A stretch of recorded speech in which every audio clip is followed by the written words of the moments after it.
దొంగనో కొడక, నువ్వు ఎస్ఐ అయ్యావా? లేదు, కావడానికి వీల్లేదు. నేను కానివ్వనురా, కానివ్వను. నీకు నిజంగా పిచ్చి పట్టిందా లేక పిచ్చి నటిస్తున్నాయి?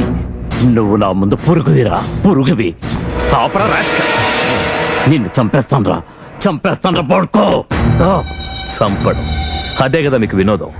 ఇంతవరకు ఎన్నెన్ని హత్యలు చేసుంటావు, ఎన్ని కుటుంబాలు నాశనం చేసుంటావు, ఎందరిని క్రిమినల్స్ చేసుంటావు.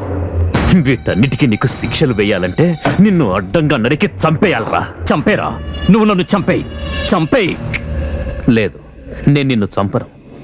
నా ఆశయం నీ కళ్ళ ముందే నేను యూనిఫామ్ వేసుకోవాలి, నా తండ్రి కోరిక నెరవేర్చాలి. అది నేను సాధించాను. ఇక నీ విషయం, నిన్నేం చేయాలన్నది నేను నిర్ణయిస్తాను.